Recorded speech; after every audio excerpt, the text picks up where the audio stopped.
अति सुंदर होता है मन अति सुंदर।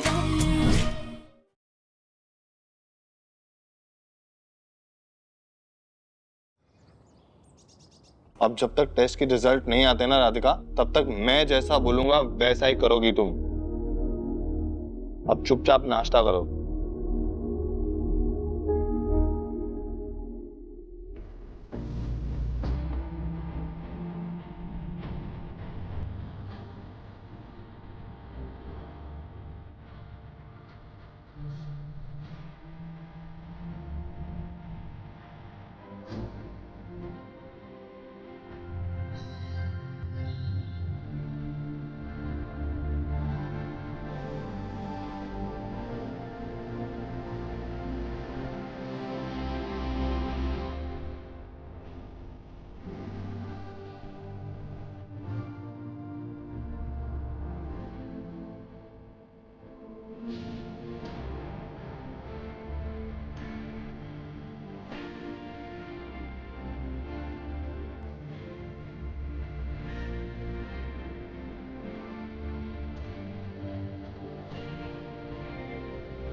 हमारा विश्वास करो नियति, हमने खुद देखा था मुन्ना तुमसे मिलने के लिए घर से बाहर निकला भी था, पर पता नहीं कैसे अचानक से गोलू उस पते पर पहुंच गया। मुझे तो लगता है ये सब कुछ ना उस राधिका की वजह से हो रहा है। श्री राधिका जब से हमारी जिंदगी में आई है ना, तब सब किसी न किसी मुसीबत से लड़ रहे हैं। तुम्हारे साथ भी ये सब कुछ हो रहा है ना, वो सब कुछ उस राधिका, उस गोलमुखी की वजह से हो रहा है। देखो देखो नियति, हमें एक बात से सच बताना, तुमने गोलू के साथ कुछ किया तो नहीं है ना? इस नियति, हम तुम्हारे आगे हाथ जोड़ते, गोलू की कोई गलती नहीं है इन सब में। अगर हमारी वजह से गोलू को कुछ हो गया ना नियति, तो अपने आप को जिंदगी भर माफ नहीं कर पाएंगे।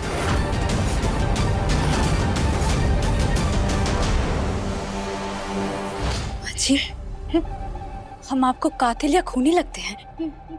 हम भला गोलू को कुछ क्यों ही करेंगे? हम तो आपकी बेटी को भी नहीं कुछ करने वाले थे, हम तो बस उनसे बात करना चाहते थे। लेकिन जो आपने हमें धोखा दिया है ना, उसकी सजा किसी न किसी को तो भुगतनी पड़ेगी। नहीं नहीं नहीं, प्लीज प्लीज हमारे बेटे को कुछ मत करना नहीं है। हमें बस एक मौका और दो, हमारा विश्वास करो, हम मुन्ना को समझाएंगे, हम उसे तुमसे मिलने के लिए अकेले भेजेंगे। फिर तुम्हें जो भी कुछ उससे जानना पूछना है तुम मुझसे पूछ लेना। हमारा विश्वास करो नियति, ये सब कुछ जो भी हो रहा है ना, ये सब कुछ उस राधिका की वजह से हो रहा है। आज जो तुम इस हाल में हो ना, सिर्फ और सिर्फ उस राधिका की वजह से हो, और ये बात हम साबित करके रहेंगे। माँ, कविता, जल्दी आओ, गोलू आ गया है। चाहिए जाके अपने गोलू की हालत देख लीजिए।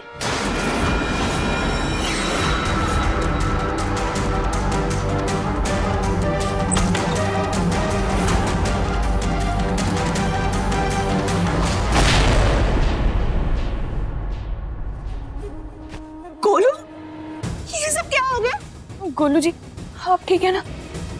इसे चोट कैसे लगी? ये आपको कहाँ मिला? भैया, मैं और जग्गू बाजार जा रहे थे, तो इसके फोन से किसी आदमी का फोन आया और उसने कहा कि ये गोदाम के बाहर बेहोश पड़ा हुआ है। तो मैं और जग्गू गए और गोलू को वहां से सीधा हॉस्पिटल लेकर गए, और वहां डॉक्टर ने बताया कि टेंशन की कोई बात नहीं, पर सर पे चोट लगी है।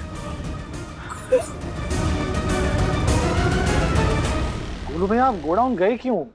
मैंने तो आपको संस्था का एड्रेस दिया था ना। दिव्यम, मैं तो वो संस्था के एड्रेस पर ही गया था, लेकिन जब मैं पहुंचा तो वहाँ कोई संस्था दिख ही नहीं रही थी। वहाँ पे सिर्फ वो गोडाउन था।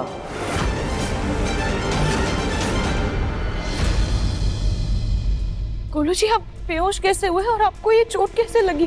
कुछ नहीं कली, मैं वो संस्था का एड्रेस पूछने निकला था तो अचानक से मेरे पैर में कहीं से कोई रस्सी आ गई और मैं लड़खड़ा कर एक पत्थर से जा टकराया, वहीं बेहोश हो गया।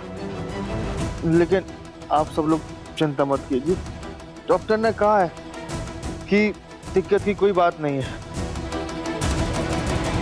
इसीलिए सुबह से मेरा जी इतना घबरा रहा था, ऐसा लग रहा था कुछ गलत होने वाला है। सुजाता, देखा तुमने, मैंने कहा था ना। बेटा, मैं अभी तेरी नजर उतार देती हूँ बेटा। ये लो तुम। मेरा बच्चा, मैं अभी जाती हूँ। अभी भी कुछ बिगड़ा नहीं है माँ जी। दिव्यम को भेज दीजिए बताई हुई जगह पर, और हम वादा करते हैं कि हम सिर्फ उससे बात करेंगे। एक खरोच तक नहीं आने देंगे आपके बेटे को। लेकिन अगर आपने नहीं भेजा तो हमें भी नहीं पता कि हम क्या करेंगे।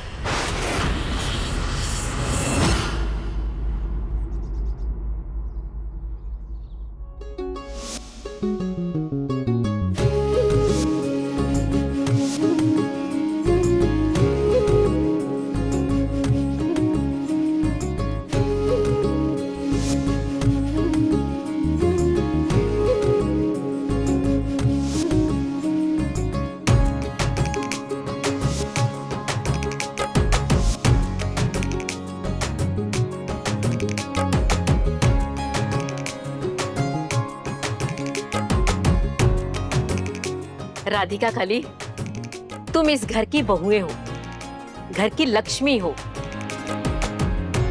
इन गहनों पर कच्चा दूध छिड़ककर हाथ लगाकर आशीर्वाद दो ताकि घर की लक्ष्मी खुश रहे। मम्मी जी, हम भी तो बहुएं हैं ना, तो हम भी हाथ लगा देते। सास जी, आप ना पुरानी लक्ष्मी है। अब कोई पुराने जमाने के गहने थोड़ी ना पहनता है, तो फिर पुरानी लक्ष्मी को खुश करके क्या मतलब। हम आज की नई लक्ष्मियां हैं, तो ये काम हमें ही करने दीजिए। नई लक्ष्मी जी ने अपनी शक्ल देखी है क्या? कविता, तीज त्योहार वाले दिन झगड़ा करना जरूरी है क्या? चुप खड़ी रहो। कली, राधिका, रस्म पूरी करो। जी। भैया, भाभी को दे दीजिए।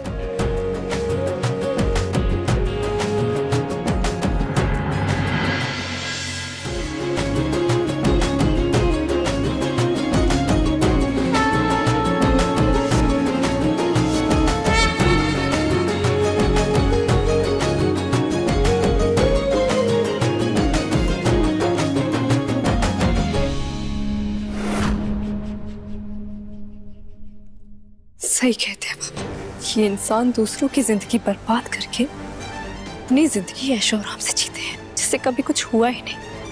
अब इनकी खुशियां बहुत जल्द मातम में बदलूंगी मैं।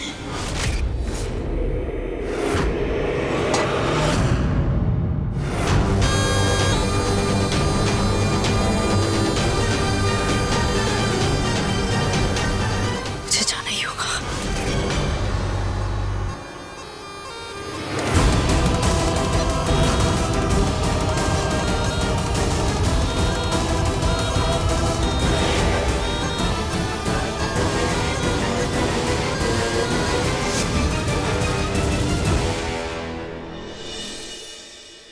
राधिका, सबको प्रसाद दे दो। जी दादी।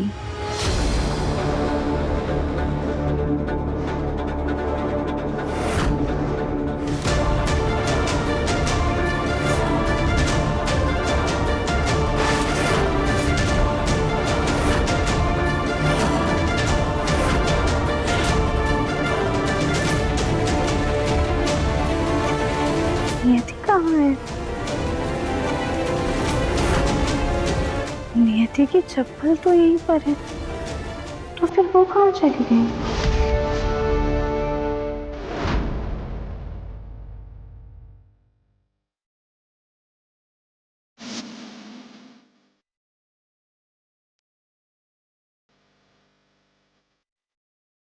बाबा, आपने बुलाया? हाँ, लगता है तुम वहां बदला लेने नहीं, घर बसाने गई हो। नहीं बाबा, मैं अपने मकसद से सिर्फ एक कदम दूर हूँ। कल सुजाता अपने बेटे को मुझसे अकेले में मिलने के लिए भेजेगी और मैं वहां उस दिव्यम को तड़पा तड़पा के मारूंगी। लेकिन उसे मार कर क्या तुम्हें तुम्हारा पति वापस मिल जाएगा? मतलब?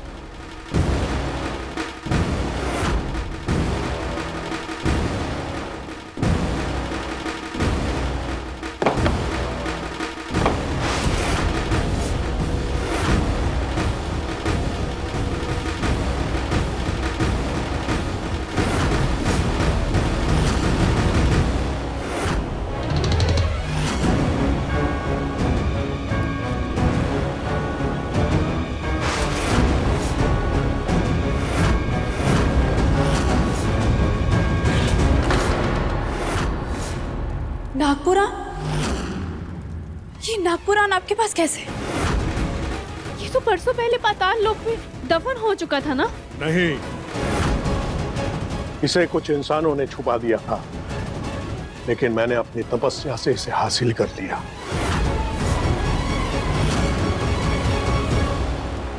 इसमें लिखा है, अगर किसी नाग को इंसान ने मारा तो उसे पुनः जीवित किया जा सकता है।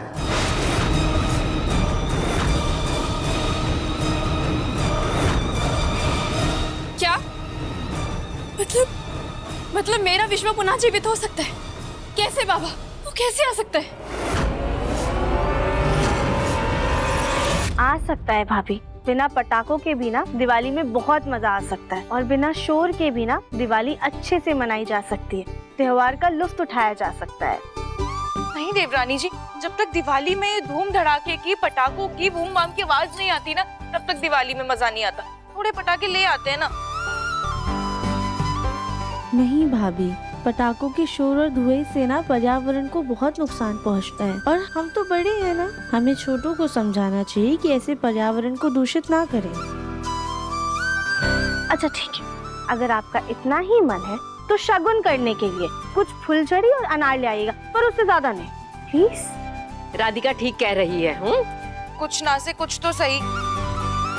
चलिए गोलू जी, फुलझड़ी ले आते हैं जाके। चलो सुजाता, कविता, मुझे तुमसे बात करनी।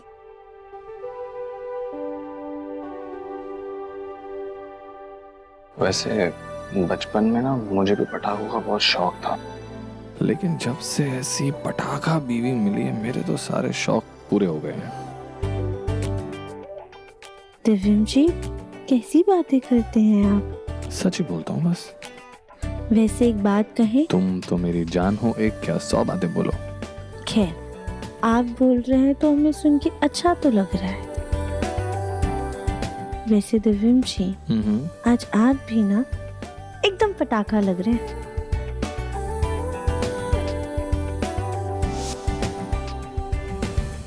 बताइए ना बाबा, बताइए, मेरा विश्व मेरे पास कैसे आ सकता है? बताइए। विश्वा को पुनर्जीवित करने के लिए विशेष किस्म का हवन करना होगा, जिसके जरिए एक इंसान की जान को विश्वा के नाग रूप में डाला जाएगा।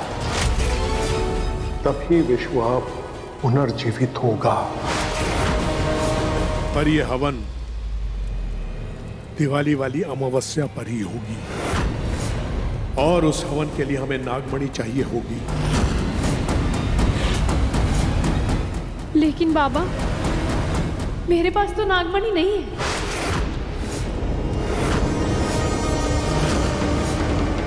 बाबा, क्या सच में नागमणि के सामने हवन करने से मेरा विश्व लौट आएगा?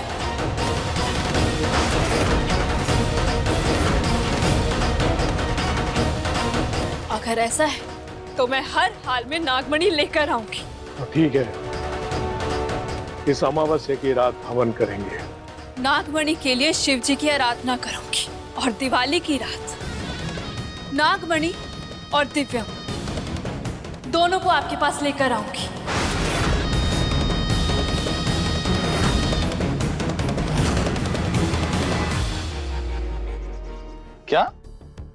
दिवाली के दिन जाना होगा? हाँ मुन्ना, वो क्या है ना बेटा, हमने प्रण लिया था कि जब तेरे पापा पूरी तरह से ठीक हो जाएंगे, अपने पैरों से चलने लगेंगे, तो उस दिवाली पर हम सोने के लक्ष्मी गणेश जी बनवाकर उनकी पूजा करेंगे और पूजा करने के बाद वो मूर्तियां मंदिर में दान दे देंगे। बेटा हमने लखनऊ के कारीगरों से मूर्तियां तो बनवा ली हैं, तुझे बस लेने जाना है। अब ये ले मूर्ति की रसीद और इसी में एड्रेस लिखा हुआ है।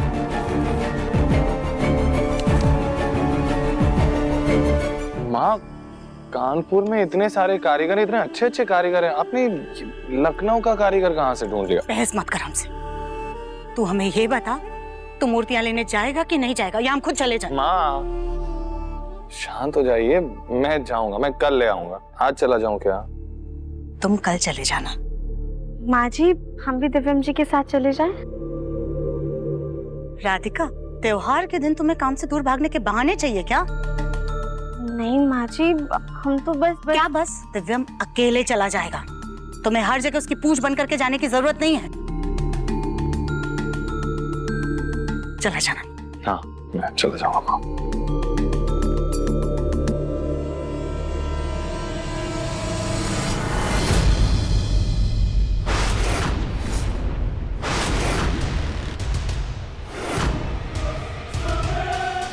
आपने अपने बेटे को पता दे दिया है ना? हाँ, हमने पता दे दिया, लेकिन तुम हमसे वादा करो, तुम हमारे मुन्ना को कोई नुकसान नहीं पहुंचाओगे। नहीं नहीं माँ जी, बिल्कुल नहीं। हम बस दिव्यम जी से सच सुनकर यहाँ से हमेशा हमेशा के लिए चले जाएंगे। बस आप ख्याल रखिएगा कि इस बार कोई गड़बड़ ना हो।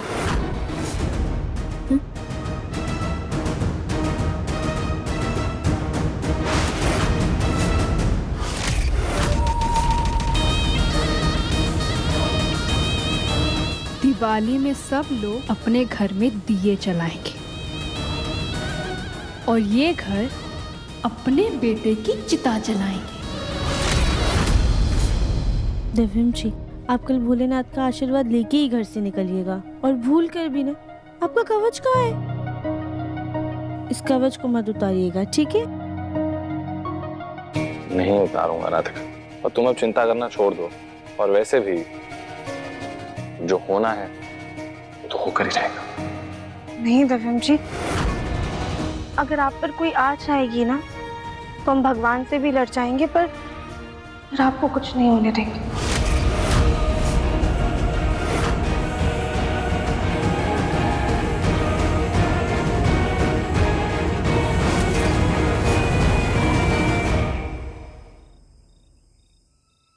दिव्यम जी, ये देखिए, ये दिवाली के लिए कैसा रहेगा? बहुत बढ़िया रहेंगे राधिका, अच्छे लगेंगे।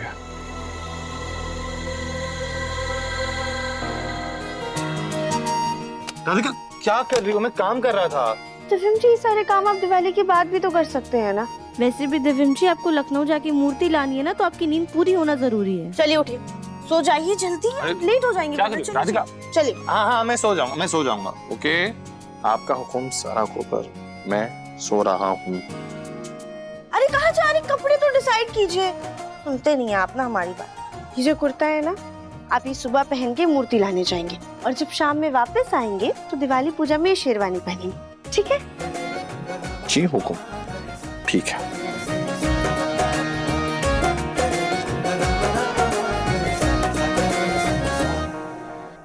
दिव्यम जी, आप कल सुबह सुबह जल्दी चले जाएंगे, और दिवाली के दिन हमें साथ में समय बिताने का मौका ही नहीं मिलेगा।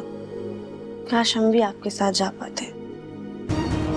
राधिका, सिर्फ 3-4 घंटों में तो वापस भी आ जाऊंगा मैं। ऐसा तो है नहीं ना कि हमेशा हमेशा के लिए जा रहा हूँ, कभी वापस।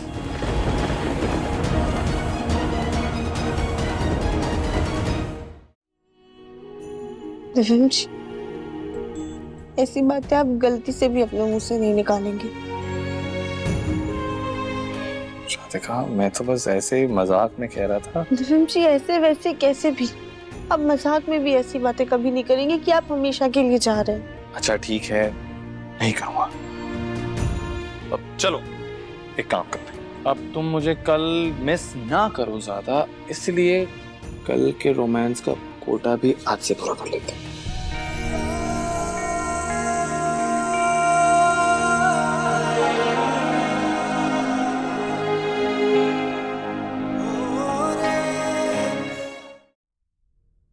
दिव्यम जी आप भी ना